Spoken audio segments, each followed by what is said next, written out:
mikirnya ini adalah salah satu titik di hidup yang cukup krusial gitu kan, karena ada pengaruhnya sama karir masa depan nanti.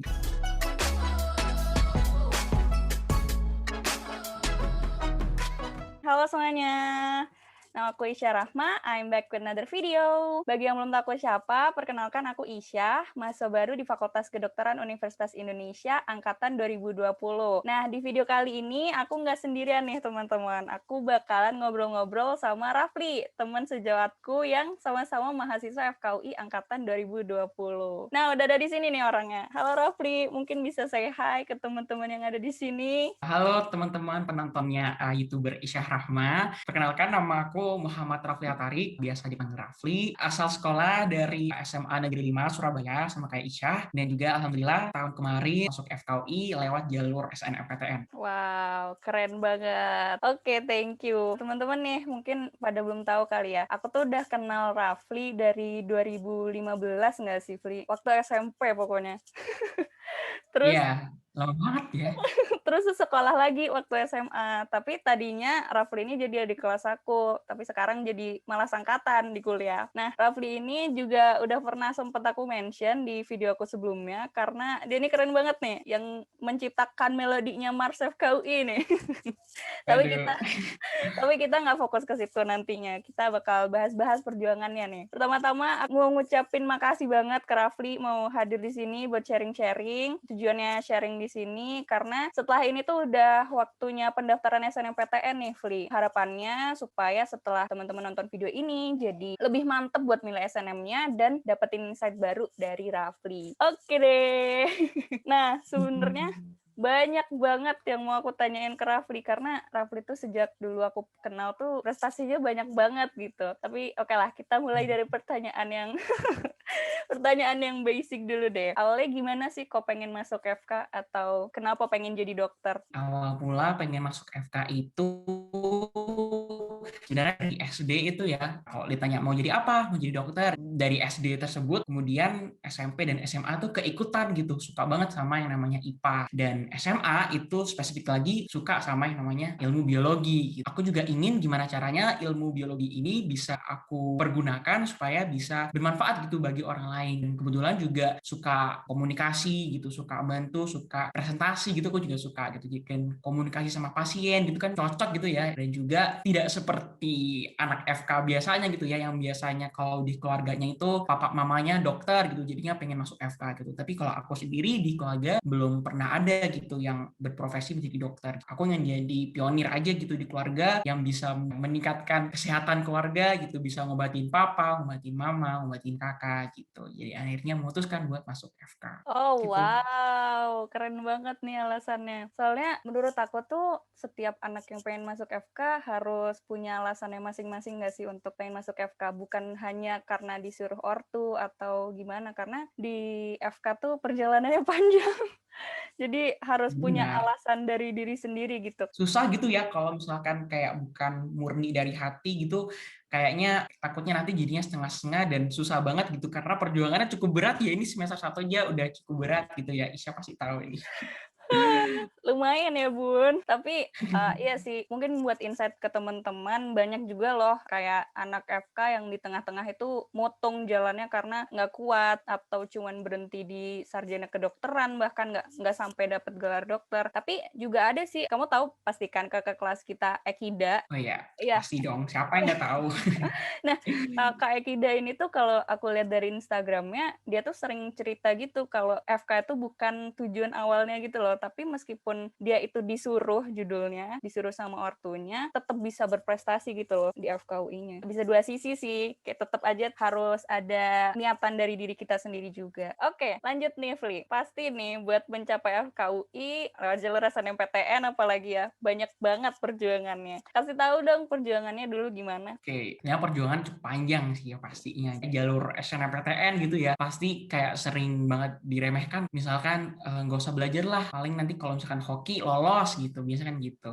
Tapi menurut aku dulu aku justru berjuang gitu selama 3 tahun di SMA, dan itu berawal mulai pada saat aku masuk ke SMA, mulai dari kelas 10. Pada saat itu aku sudah mulai memikirkan yang namanya masa depan. Yang lain kayak masih senang-senang atau gimana ya, aku dulu mulai cari-cari PTN atau jalur masuk PTN itu aku udah mulai cari-cari. Dan setelah aku cari tahu ada 3 kan ya, SNMPTN, SBMPTN, dan juga Mandiri. Dan di ketiga jalur tersebut aku ingin berusaha untuk memaksimalkan di setiap jalur yang ada. Dan dari ketiga jalur tersebut, jalur yang paling bisa dipersiapkan dari awal kelas 10 itu adalah jalur SNMPTN. Akhirnya mulai komitmen, kayaknya aku harus mulai fokus buat SNMPTN dulu nih. Dan di situ aku juga cari tahu kira-kira apa sih yang dibutuhkan supaya bisa berhasil di SNMPTN. Aku mulai cari-cari kakak kelas dari guru BK, apa sih yang dibutuhkan. Ternyata ada beberapa faktor kayak misalkan alumni, dan juga ada akreditasi sekolah, dan ada juga itu tadi kan eksternal ya. Yang dari internal itu adalah nilai raport dan juga sertifikat. Nilai raportnya adalah untuk IPA, pelajaran matematika, fisika, kimia, biologi, bahasa Indonesia, bahasa Inggris semester 1 sampai 5, dan juga sertifikat. Nah, tapi pada saat itu aku juga lihat bahwa track record alumni di SMA aku dulu kurang baik gitu. Kalau SNMPTN FKUI tahun sebelumnya bahkan nggak cuma di SMA, di seprovinsi pun juga nggak ada yang lolos. Tapi pada saat itu aku tetap kayak ya nggak apa-apa, yang penting berjuang aja, lolos nggak lolos ya udah nanti belakangan. Situ mulai memikirkan gimana sih cara belajarnya supaya bisa mempertahankan nilai yang bagus dari awal sampai akhir. Ya yang aku lakukan adalah tentunya dengan belajar dengan giat, dan juga setiap ada tugas yang disuruh oleh guru gitu ya aku usahakan untuk aku kerjakan dengan baik. Kalau bisa lebih dari apa yang disuruh ya kalau bisa ya kerjain aja gitu. Wow. Lebih dari apa yang disuruh, seniat itu dulu. Dan juga kalau misalkan setiap ulangan, setiap ujian, aku anggap aku lagi kayak ujian nasional, kayak lagi SBMPTN. Deg-degannya itu aku samain kayak lagi SBMPTN, terus persiapannya juga harus matang, ngerjakannya juga harus serius gitu kayak lagi SBMPTN beneran, supaya bisa kayak memacu motivasi supaya ya bisa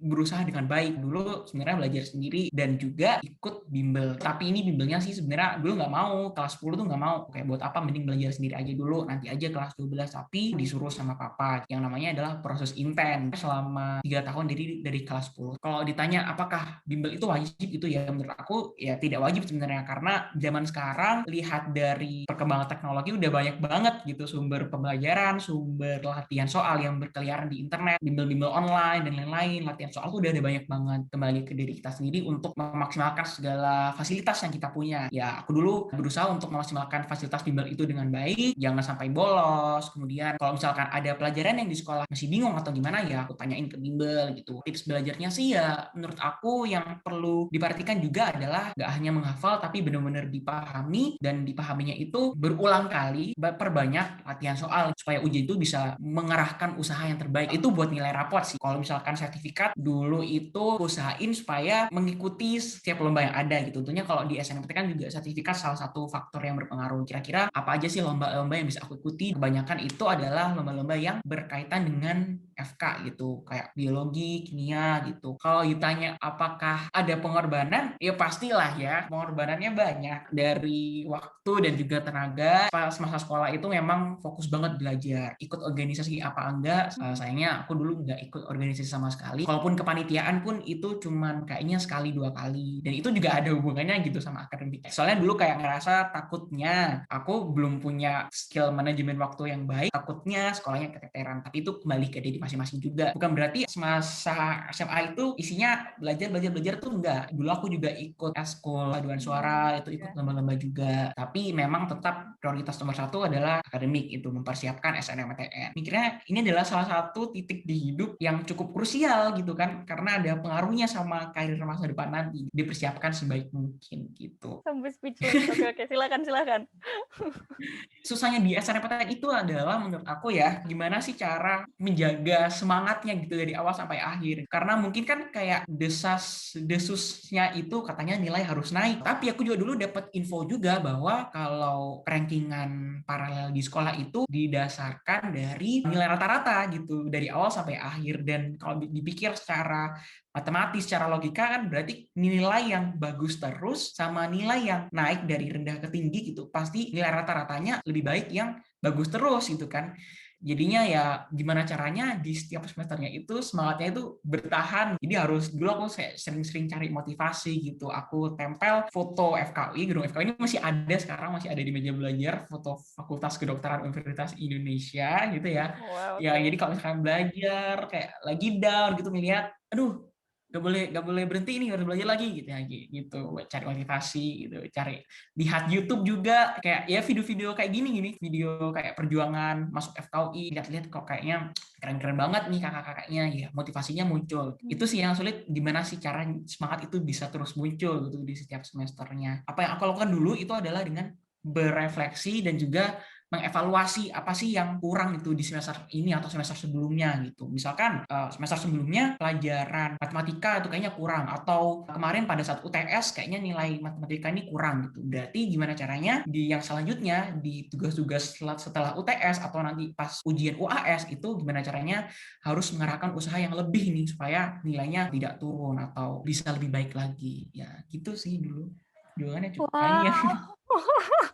Keren banget sumpah. Aku nggak expect jawaban kayak gitu sih. Keren banget sumpah. Berarti kamu merjuanginnya bahkan udah dari kelas 10 gitu ya. Sampai Iya. kamu kalau ujian sampai memposisikan diri kayak ujian nasional atau SBMPTN. Oh wow. Ini aku nggak pernah kepikiran ini sih. Karena aku dulu sih di SMA biasa-biasa aja, kalau ulangan ya udah gitu kan. Ini mungkin bisa jadi tips ya buat teman-teman yang pengen lolos di SNMPTN gitu ya. Aku ulang sedikit cara belajar Rafli. Berarti tadi ada yang belajar sendiri, ada juga yang pakai bimbel ya kan. Notes-nya sekarang itu udah banyak banget loh platform-platform untuk belajar. Jadi bimbel itu nggak wajib. Sama ini juga yang dikorbanin sama Rafli adalah nggak ikut kepanitiaan. Bahkan sedikit ya. Ini juga jadi key Iya. point. Mungkin bisa jadi inspirasi buat teman-teman kalau semisal emang mau serius di SNMPTN, dikurangilah kegiatan-kegiatan yang kurang berhubungan gitu sama SNMPTN-nya. Bukan berarti nggak boleh ya, Iya, tapi ya. maksudnya kembali ke diri masing-masing gitu. Ada juga teman kita yang kayak SNMPTN dulu ikut organisasi pun juga bisa lolos gitu ya. Mungkin manajemen waktunya sudah baik gitu, tapi aku dulu sebenarnya tidak baik, Bun. Ya, jadinya gitu lah. Oke. Untuk memaintain semangatnya supaya tetap lanjut, bisa dicoba juga tipsnya, tempel FKUI gede-gede atau PTN yang kalian impikan gitu supaya semangat terus. Keren. Yes. Oke, kalau boleh tahu nih, Fli. Tadi kan udah disebutin ya nilai yang untuk di rankingin itu cuma 6 mapel. Ada matematika, fisika, kimia, biologi, bahasa Inggris, bahasa Indonesia. Boleh tahu nggak nih nilai rata-ratanya Rafli dulu berapa? Kalau misalkan spesifik per pelajaran berapa, jujur lupa. Tapi kalau misalkan nilai rata-rata, alhamdulillah sih dulu sekitar 93,27. Itu dulu ya. Tapi disclaimer juga nih, boleh kan ya? Iya. Disclaimer banget kalau misalkan nilai itu tidak bisa dan jangan sampai dijadikan patokan. Karena jujur tidak pernah ada data secara resmi dari FKUI atau dari LTMPT nilai rata-rata yang lolos SNMPTN. Aku dulu tidak berhasil menemukan gitu. Yang bisa aku lakukan dulu sih cuman kayak nanya-nanya cutting gitu. Berapa sih dulu nilainya? Dulu sertifikat apa aja gitu. Tanya guru BK juga, dan jujur cukup variatif gitu tiap angkatannya. Nggak bisa dibandingin juga kayak angkatan sebelumnya sama angkatan ini apakah nilai 90 itu sama apa enggak ya. Kayaknya tuh berbeda karena tergantung yang daftar siapa aja, nilainya berapa aja. Tiap sekolah itu pasti standarnya tuh berbeda-beda gitu. Nilai 100 di sekolah A sama nilai 100 di sekolah B itu bisa aja berbeda. Kalau mau aman dari sekian teman-teman kalian yang misalkan mau daftar FKUI, ya kalau bisa di ranking satunya jurusan tersebut. Nggak menutup kemungkinan juga bahwa orang tersebut pasti lolos atau tidak. Menurut aku peluang itu pasti ada. Ya intinya gimana kita bisa memaksimalkan usaha supaya peluang yang lolos itu bisa menjadi lebih besar. Tapi ingat juga bahwa di SNMPTN itu sekalipun misalkan peluang lolos kalian itu 99%, masih ada 1% peluang kalian itu tidak lolos. Semua itu menjadi kehendak Tuhan juga. Percaya bahwa rencana Tuhan itulah yang paling baik. Persiapkan setiap jalur yang ada, gak cuma SNMPTN juga. Siap sedia buat bertempur di jalur-jalur yang lain. Pintu masuk buat menuju FKUI itu ada banyak banget, gak cuma SNMPTN. Maksimalkan di setiap jalur yang ada. Asik. Jadi panjang banget ya.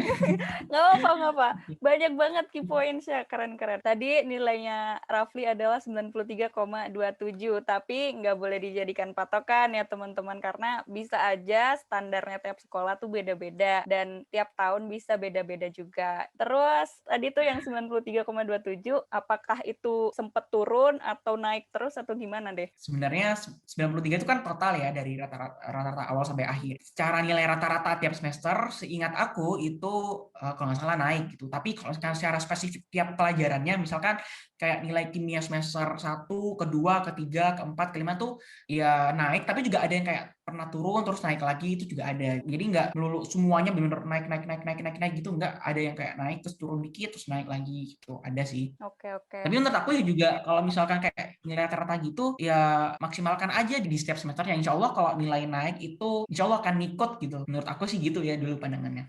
Oke, oke. Baiklah. Banyak banget tadi. Aduh ya Allah, sampai bingung nih mau tanya yang mana gitu. Banyak banget tadi key points-nya, salah satunya juga dimaksimalkan di jalur masuk yang lain juga, jangan cuma SNMPTN aja. Nah, oke deh, aku tanya nih, Fli, kenapa pilih FKUI? Oke, berat ya pertanyaannya. Mau disclaimer dulu ya, setiap FK di setiap universitas itu pasti punya kelebihannya masing-masing gitu. Yes. Karena seperti kata seseorang gitu ya, emas dimanapun kan tetap akan jadi emas gitu kan ya. Gimana cara kita bisa menjadi versi terbaik dari diri kita di setiap institusi atau tempat kita belajar gitu. Dan menurutku pada saat itu adalah FKU ini bisa menjadi salah satu wadah utama aku untuk bisa jadi versi terbaik dari diri aku gitu, yang bisa membuat aku nyaman di hati gitu. Ya aduh, bucin banget ini. Ya pokoknya ya intinya yang menurut aku melihat sepertinya aku udah melakukan riset gitu secara rankingan internasional atau dari notable-notable alumni-nya itu gak kalah bagus gitu loh sama universitas-universitas lain. Aku tanya-tanya kakak tingkat tuh yang berhasil lolos ke FKUI, itu aku tanya kata mereka gitu ya, dari pandangan mereka bahwa FKUI ini memang bisa gitu jadi peluang untuk kita bisa mengembangkan diri, gak hanya di bidang akademik yang bagus gitu, tapi juga non akademik itu juga bagus. Di sini kan kita masih tahu kayak ada banyak banget fasilitas kayak mengembangkan diri, mulai dari organisasi, mulai dari kepanitiaan, itu juga ada di sini, ada banyak banget. Dan juga salah satu pertimbangan aku dulu bahwa dari tahun ke tahun ngelihat dari kayak keketatannya, persaingannya, kuotanya tuh kayaknya mau masuk FKW itu kayak susah banget bun gitu kayaknya. Pandangan aku bahwa semakin susah buat dimasuki itu semakin bagus gitu menurut aku dulu pada saat itu. Dan itu aku anggap justru sebagai suatu tantangan. Misalkan lolos gitu tentunya ada kepuasan tersendiri gitu dari diri aku. Dan juga tentunya karena dia lokasinya FKU ini berada di luar Surabaya gitu ya, sempat berpikiran ingin banget merantau. Bosan ya bun ya, 18 tahun di Surabaya, dari bayi sampai sekarang itu di Surabaya tok, itu kan bosan ya. Ingin tahu rasanya hidup mandiri gimana gitu. Menurut aku juga di FKU ini merupakan salah satu universitas dengan biaya hidup yang cukup murah gitu, cukup terjangkau gitu kan, daripada beberapa universitas lain. SPP-nya tuh cukup murah dan juga ada banyak banget beasiswa di sini. Pengen aja juga meringankan beban orang tua dengan memilih FKUI itu. Asik, baiklah. Bener sih, aku mau nanggepin dulu pernyataanmu yang pertama, emas dimanapun dia tetap jadi emas gitu ya. Dan salah satu alasan lain adalah mau kamu diterima di FK manapun, hasilnya juga jadi dokter. Kalau nanti ketemu sama pasien juga nggak bakalan ditanyain, dulu dokter FK universitas mana, nggak bakalan gitu kan. Benar sih, benar katanya Rafli. Cuman mungkin di FKU ini karena dia itu letaknya deket sama pemerintah pusat, jadi banyak banget wadah yang bisa dipakai untuk mengembangkan diri. Alasan lain karena pengen merantau dan biayanya mantap, luar biasa. Salah satu paling murah di Indonesia. Oke deh. Salah satu alasan juga kenapa aku pengen masuk FKUI, Fli. Oh iya, gimana dulu? Kamu tanya nih, kalau Isya dulu gimana nih? Kalau masuk FKI, kenapa sih alasannya? Ya nggak usah dipungkiri lah, karena kan FKUI paling baik se-Indonesia. Udahlah, itu yang pertama kan. Terus yang kedua, karena UKT-nya paling murah, udah itu doang. Soalnya kan FK impianku sebelumnya tuh UKT-nya lumayan mahal gitu kan, dan belum lagi kalau semisal alat-alat kedokterannya, terus juga kayak buku-bukunya, pertimbangannya banyak banget lah. Jadi itu sih dua alasan penting. Oke, back to Rafli. Baiklah, thank you Rafli sudah kasih tahu alasan kenapa pengen masuk FKUI. Terus nih, selanjutnya balik lagi ke SNMPTN. Kan kuotanya SNMPTN FKUI dikit banget nih. Cuman kalau nggak salah 36 nggak sih se-Indonesia di tahun Iya. 2020. Secara statistik juga di sekolah kita pas angkatan aku di tahun 2019 nggak ada juga yang diterima gitu. Gimana itu Rafli meyakinkan diri untuk tetap pilih FKUI di SNMPTN? Oke, ya memang ya itu merupakan salah satu tantangan yang ya cukup berat gitu. Memang banyak banget ya stresornya ya Bun ya masuk FKUI. Mulai dari track record alumni tahun sebelumnya yang memang tidak hanya dari SMA gitu ya, sekota Surabaya dan bahkan se-Jawa Timur tahun 2019 itu nol gitu, belut nol gitu. Dan pun tahun-tahun sebelumnya itu juga kalau nggak nol ya 1-0, 1-0, 1. Kayak udah lama banget gitu yang kuota yang banyak tuh udah lama banget tahun-tahun dulu lah. Apalagi ditambah kuotanya yang tuh pada saat tahun 2019 itu 54 diturunkan jadi 36 gitu se-Indonesia. Waduh, itu tambah beban lagi. 36 se-Indonesia, provinsi cuma 34. Jawa Timur 1 gitu. Ya cukup berat ya memang. Mungkin tidak baik untuk dicontoh, tapi dulu aku adalah salah satu siswa yang FKUI harga mati gitu. Dulu bilangnya gitu, FKUI harga mati ya. Wede. Karena menurut aku sendiri kalau menurut aku sendiri kalau misalkan ya ada niat, sudah ada kemauan, sudah ada komitmen, selama kita udah berikhtiar, kita udah berdoa, udah bertawakal, insya Allah tuh Tuhan tuh akan memberikan jalan. Kalau misalkan niat dan semangat kita dari awal itu udah lembek, udah setengah-setengah gitu, ya menurut aku sendiri itu akan memberikan suatu jarak yang lebih jauh buat kita untuk bisa meraih mimpi kita. Memang tidak mudah, ya innamal usri yusra gitu. Sesungguhnya di balik kesukaran itu pasti akan disertai kemudahan. Bersusah-susah dahulu, bersenang-senang kemudian gitu ya. Selama ada niat dan kemauan, insya Allah ada jalan. Ya udah, ya itu prinsip hidup aku dari dulu ya aku implementasikan buat meyakinkan diri supaya memilih FKUI gitu. Kalau Isya gimana dulu?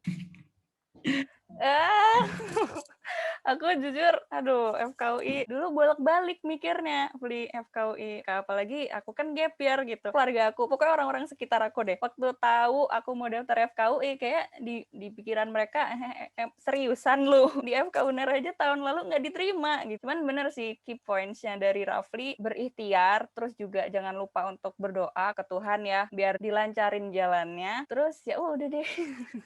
Kalau emang itu udah jadi rezeki, insya Allah tetap jadi rezeki gitu sih. Aduh, oh iya berarti ini aku jujur aku nggak tahu. Berarti kamu itu satu-satunya dari Jawa Timur gitu ya? Um, Atau gimana?